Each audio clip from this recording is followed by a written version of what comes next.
Nous voilà sur le dernier volet de ce portrait animalier d'un orang-outan. Bonjour à tous, bienvenue aux nouveaux abonnés. Et comme promis, c'est parti. Vous remarquez que je démarre directement par la pose de rehausse de lumière. Et sur cette vidéo, vous allez voir que c'est assez important. Pourquoi? Parce qu'une fois que les nuances sont posées, il va falloir maintenant jouer sur les volumes, notamment en accentuant certaines parties. Alors la lumière va permettre de donner du volume, c'est-à-dire de rapprocher l'élément vers soi, et les ombres, généralement, creusent, donc éloignent un peu plus les volumes. Donc c'est en jouant avec ces deux nuances, donc généralement des couleurs claires, alors pas forcément du blanc, mais donc vous allez voir que je travaille quand même beaucoup avec du blanc ou un blanc cassé, et ensuite pour les ombres, exclusivement avec de la terre d'ombre naturelle. À ce stade-là, c'est important d'apporter les volumes pour voir s'il n'y a pas d'erreur, s'il y a des petites choses à corriger, avant d'attaquer le travail du pelage.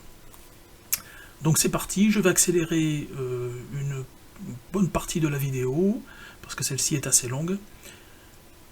Et bien sûr, je m'arrête de temps en temps pour vous donner quelques conseils. Alors à de suite.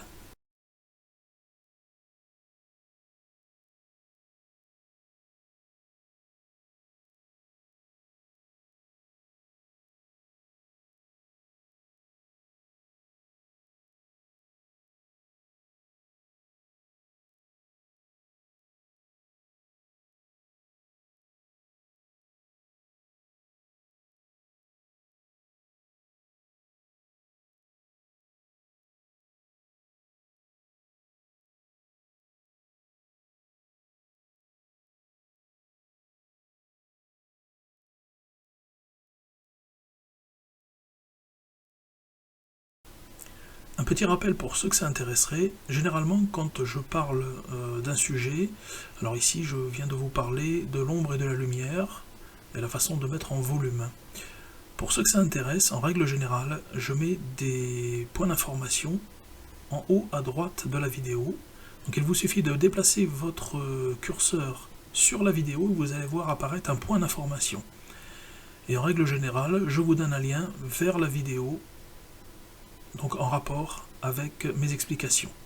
Donc là, je vous placerai la vidéo que j'ai fait il y a quelque temps avec un ami et collègue peintre, où vous aurez des explications sur l'ombre et la lumière et sur les valeurs. Alors n'hésitez pas, faites un petit tour sur la vidéo et vous comprendrez mieux donc ce que je suis en train de faire.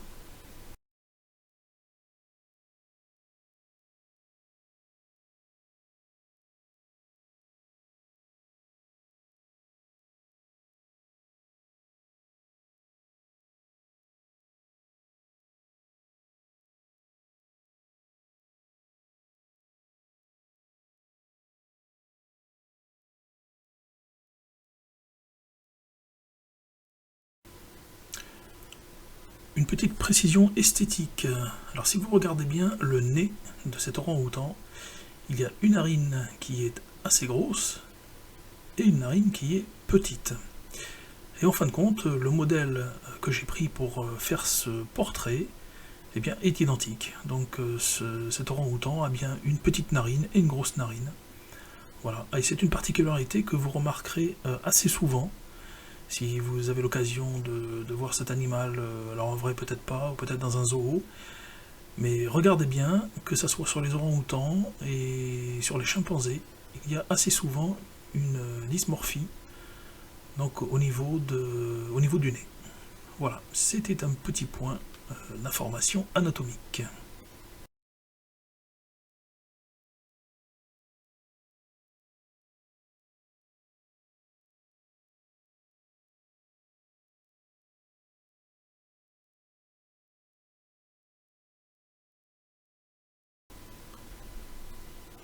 Voilà un point important que je vous expliquais tout à l'heure. Dès qu'on place une couleur sombre, on a un éloignement pictural. Là, je suis en train de placer une couleur très sombre. Alors là, je joue sur une couleur terre d'ombre naturelle avec une pointe de noir.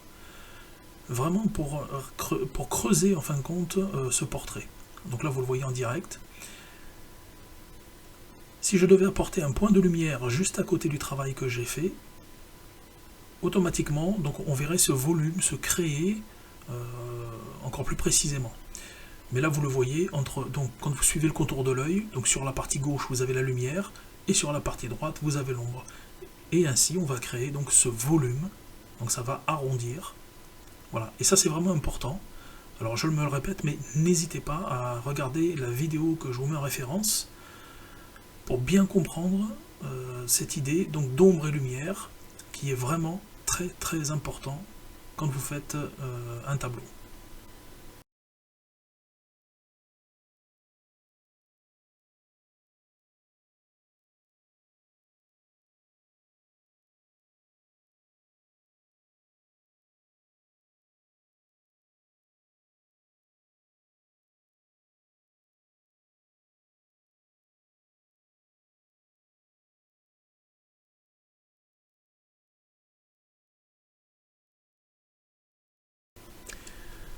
Pour argumenter encore, regardez bien ce qui est en train de se passer.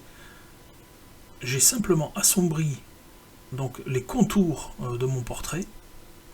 Donc si j'assombris, la couche picturale s'éloigne, et automatiquement, comme mon portrait est plus clair, et bien en fin de compte, il se rapproche de nous.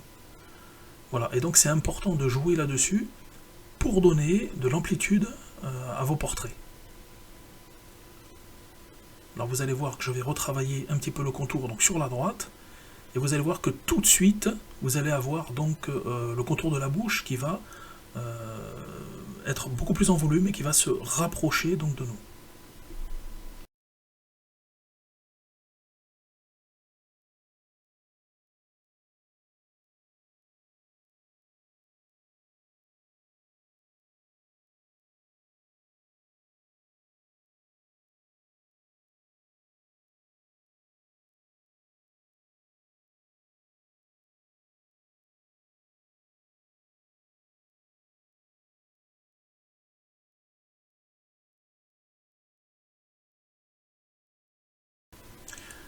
Cette fois-ci, je laisse en vitesse réelle pour vous montrer voilà, cet effet de rapprochement d'un côté et d'éloignement donc sur la partie picturale qui est beaucoup plus sombre.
Voilà le résultat. Alors je ne vous explique plus le système du pochage.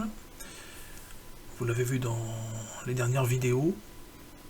Par contre, si vous avez toujours des doutes, n'hésitez pas, faites un retour en arrière, regardez les anciennes vidéos et vous aurez les explications.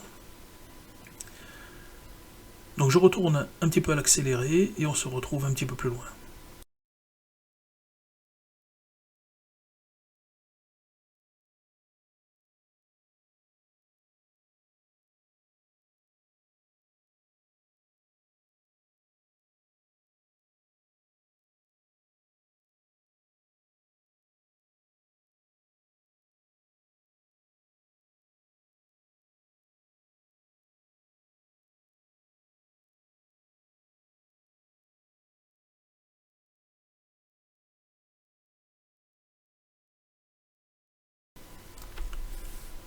Vous remarquez que je travaille là principalement sur les ombres. Alors, un petit tour d'horizon sur le travail qui est fait.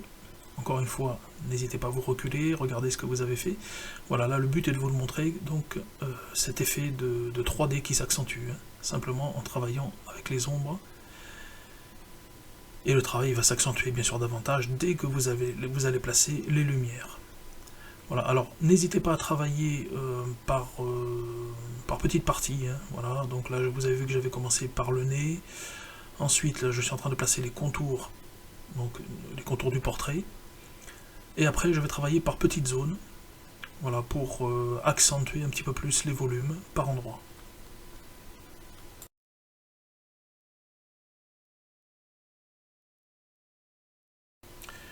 Je suis obligé de passer la vidéo à l'accéléré parce que donc ça prend quand même pas mal de temps pour placer les lumières, les placer bien sûr au bon endroit. Donc n'hésitez pas à utiliser une photo à côté de vous, à avoir ce modèle toujours à portée de main et bien vérifier où la lumière touche le portrait. Voilà, c'est important de mettre ces points de lumière et de les diffuser ensuite pour donner, encore une fois, cet effet de volume.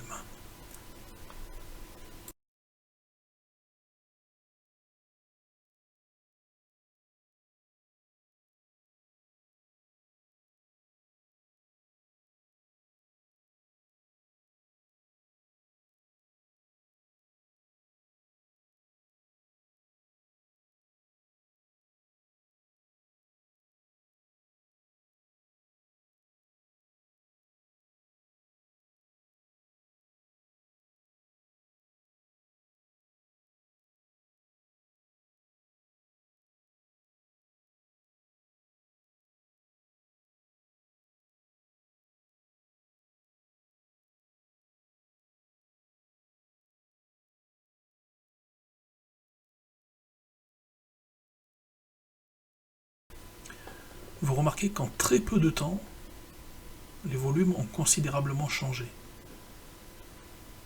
Si vous reprenez le début de la vidéo, vous allez voir qu'on a un tableau, donc pour certains ça peut peut-être vous convenir, mais si vous regardez bien, le tableau, malgré tout, est assez plat. Ce travail d'ombre et lumière, aussitôt, vous rehausse donc la qualité de votre tableau. Et je l'explique dans plusieurs fois, hein, dans différentes vidéos, mais c'est vraiment la différence. Même si votre sujet n'est pas forcément beau, c'est pas forcément un portrait, ça peut être, prenons l'exemple juste d'un vase par exemple, vous allez voir tout de suite la différence d'un tableau à l'autre. Si quelqu'un utilise cette technique donc d'ombre et lumière, vous allez voir tout de suite votre œil accroché bien sûr sur celui qui a ce travail d'ombre et lumière. On voit très souvent des tableaux qui pourraient être vraiment très très beaux s'il y avait ce travail fait par-dessus. Et bien souvent, on rencontre des tableaux qui sont plats, on a très peu de volume.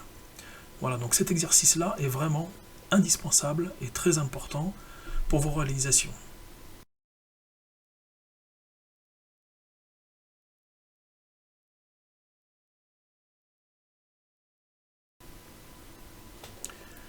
Nous voilà maintenant sur le démarrage donc du pelage. Alors, c'est quelque chose qui prend beaucoup de temps. Alors vous allez voir que même en passant certaines parties à l'accéléré, donc c'est quelque chose qui est assez long. Pourquoi? Parce que je vais travailler simplement poil par poil avec un pinceau. Alors on peut tricher un petit peu en remplissant un peu plus certaines zones. Et vous allez voir qu'à la fin de cette vidéo, donc le portrait va peut-être vous paraître terminé, mais ça n'est pas le cas en fin de compte. Donc je le retravaillerai dans quelques temps. Mais ça va être quelque chose quand même de convenable. Donc on aura cette impression de pelage. En travaillant avec plusieurs couleurs, donc ça je l'expliquais dans la vidéo numéro 2 de ce portrait. Donc le pelage est une succession en fin de compte de poils qui sont posés, mais de différentes couleurs. Alors on joue entre les nuances qu'on a posées en dessous. On va rajouter, alors comme ici je suis plus sur une couleur un petit peu blonde on va dire, et donc je rajoute quelques effets de poils. Et ensuite, je vais rapporter une autre nuance par-dessus. Et ce travail va être donc quelque chose de successif. Donc voilà, donc on joue sur une nuance, on fait des poils, on rajoute une deuxième nuance, et ainsi de suite, jusqu'à obtenir le résultat voulu. Et pour cette étape où je veux un pelage qui soit donc dans les tons roux, je vais vous l'expliquer également dans la deuxième vidéo. Donc je vais travailler avec une couleur donc pour avoir des poils blonds, par moment des poils un petit peu orangés. Ensuite, je vais revenir avec des nuances noires et rehausser l'ensemble avec quelques poils blancs. Alors c'est simplement parce que la lumière vient frapper dessus.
Je ne vous mentais pas, le travail est assez long, et encore vous le voyez à l'accéléré. Alors comprenez bien que sur un tableau comme ça, si je devais pousser un petit peu plus le détail, on peut y travailler sans aucun souci entre, on va dire, une bonne centaine d'heures, quoi, sans problème, quoi. Voilà. Donc là, encore une fois, ça n'est pas le but. Donc si j'ai besoin de retravailler, je le ferai de mon côté. Mais pour cette vidéo, c'est amplement suffisant pour pouvoir vous entraîner et voir ces techniques. Voilà, maintenant, donc j'ai amorcé déjà pas mal le travail du pelage. Et je repars un petit peu donc sur ce travail d'ombre et lumière. Je vais apporter quelques nuances bien sûr au niveau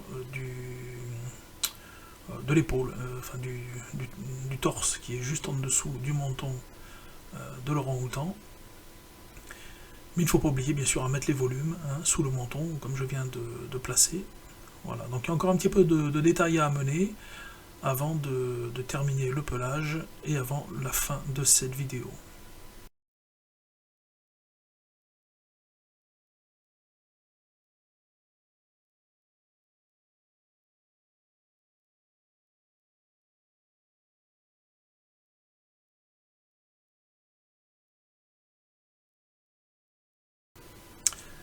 La vidéo est bientôt terminée et nous allons attaquer la partie magique, le placement de quelques effets de lumière sur le pelage.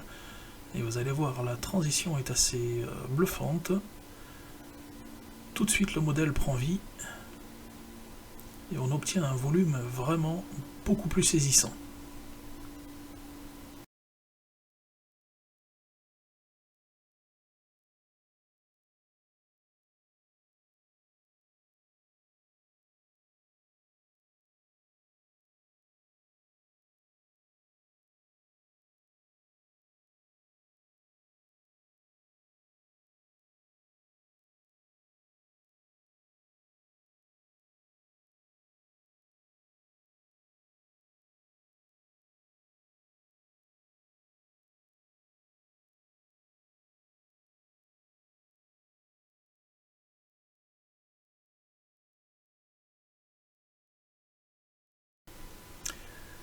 Voilà la petite signature en bas du tableau, même si pour moi le travail n'est pas terminé, mais je vais donc m'arrêter là pour cette vidéo.